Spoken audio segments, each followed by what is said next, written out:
and if you are not kind to us, brother, I do not know what we shall do."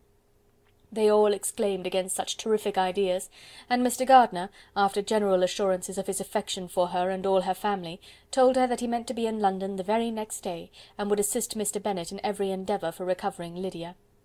"Do not give way to useless alarm," added he. "Though it is right to be prepared for the worst, there is no occasion to look on it as certain. It is not quite a week since they left Brighton. In a few days more we may gain some news of them. Until we know that they are not married, and have no design of marrying, do not let us give the matter over as lost. As soon as I get to town I shall go to my brother, and make him come home with me to Gracechurch Street, and then we may consult together as to what is to be done."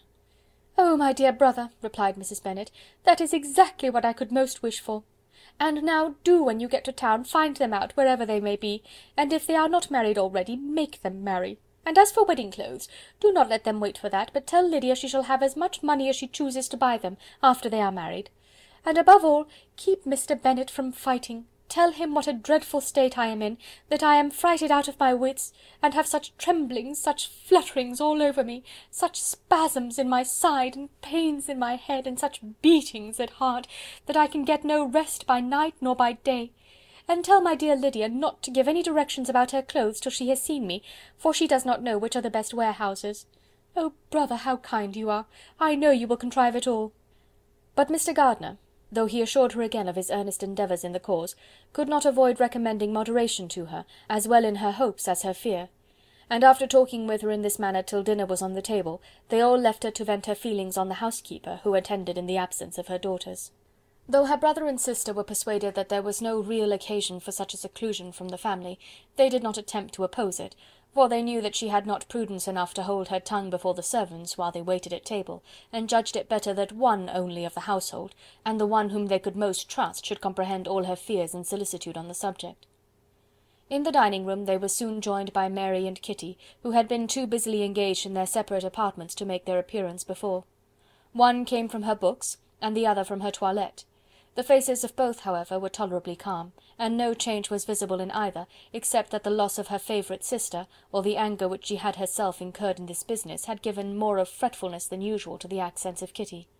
As for Mary, she was mistress enough of herself to whisper to Elizabeth, with a countenance of grave reflection, soon after they were seated at table, "This is a most unfortunate affair, and will probably be much talked of.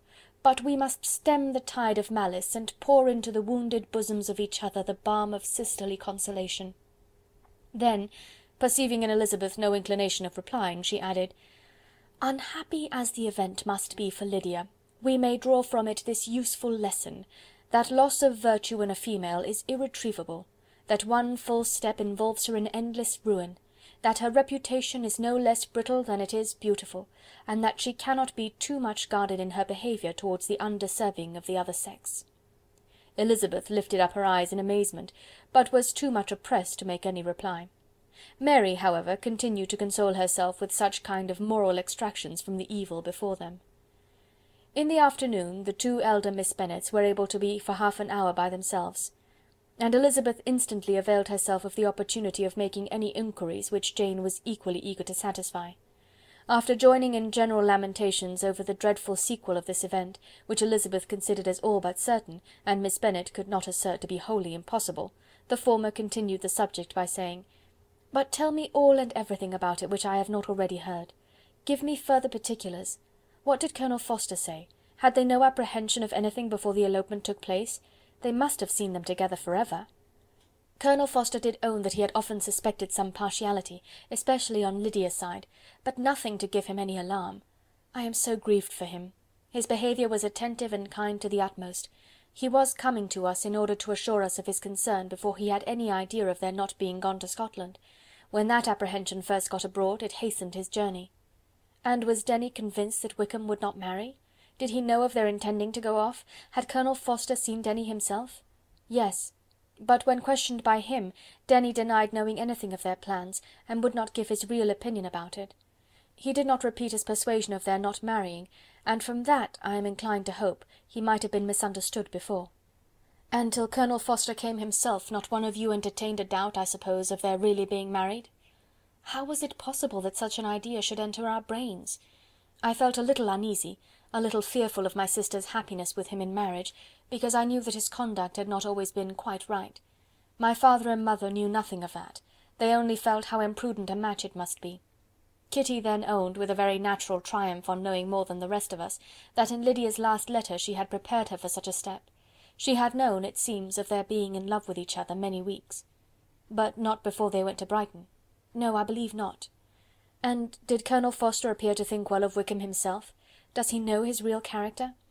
I must confess that he did not speak so well of Wickham as he formerly did. He believed him to be imprudent and extravagant, and since this sad affair has taken place, it is said that he left Meryton greatly in debt, but I hope this may be false. Oh, Jane! Had we been less secret, had we told what we knew of him, this could not have happened. Perhaps it would have been better, replied her sister, but to expose the former faults of any person without knowing what their present feelings were seemed unjustifiable. We acted with the best intentions. Could Colonel Forster repeat the particulars of Lydia's note to his wife? He brought it with him for us to see. Jane then took it from her pocket-book and gave it to Elizabeth. These were the contents. My dear Harriet, you will laugh when you know where I am gone, and I cannot help laughing myself at your surprise tomorrow morning, as soon as I am missed. I am going to Gretna Green, and if you cannot guess with who, I shall think you a simpleton, for there is but one man in the world I love, and he is an angel.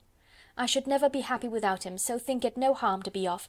You need not send them word at Longbourn of my going, if you do not like it, for it will make the surprise the greater, when I write them and sign my name Lydia Wickham. What a good joke it will be! I can hardly write for laughing. Pray make my excuses to Pratt for not keeping my engagement and dancing with him tonight.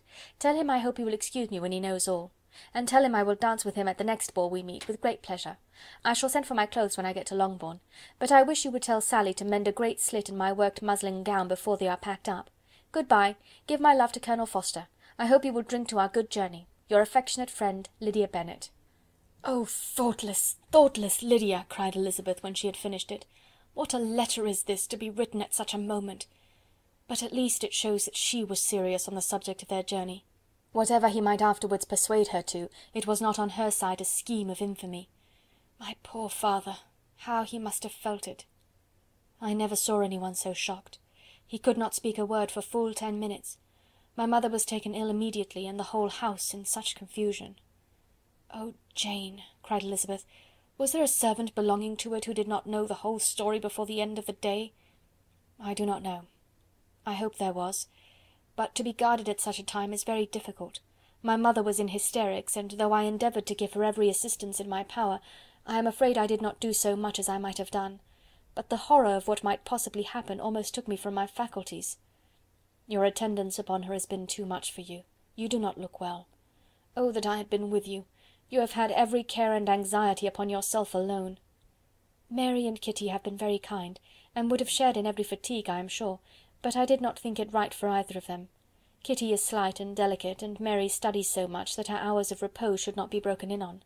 My aunt Phillips came to Longbourn on Tuesday, after my father went away, and was so good as to stay till Thursday with me. She was of great use and comfort to us all, and Lady Lucas has been very kind. She walked here on Wednesday morning to condole with us, and offered her services, or any of her daughters, if they should be of use to us." "She had better have stayed at home," cried Elizabeth. "Perhaps she meant well, but under such a misfortune as this, one cannot see too little of one's neighbours. Assistance is impossible, condolence insufferable. Let them triumph over us at a distance, and be satisfied." She then proceeded to inquire into the measures which her father had intended to pursue while in town for the recovery of his daughter. "He meant, I believe," replied Jane, "to go to Epsom, the place where they last changed horses, see the postillions, and try if anything could be made out from them. His principal object must be to discover the number of the hackney coach which took them from Clapham. It had come with a fare from London, and as he thought that the circumstance of a gentleman and ladies removing from one carriage into another might be remarked, he meant to make inquiries at Clapham. If he could anyhow discover at what house the coachman had before set down his fare, he determined to make inquiries there, and hoped it might not be impossible to find out the stand and number of the coach. I do not know of any other designs that he had formed, but he was in such a hurry to be gone, and his spirits so greatly discomposed, that I had difficulty in finding out even so much as this. Chapter 47.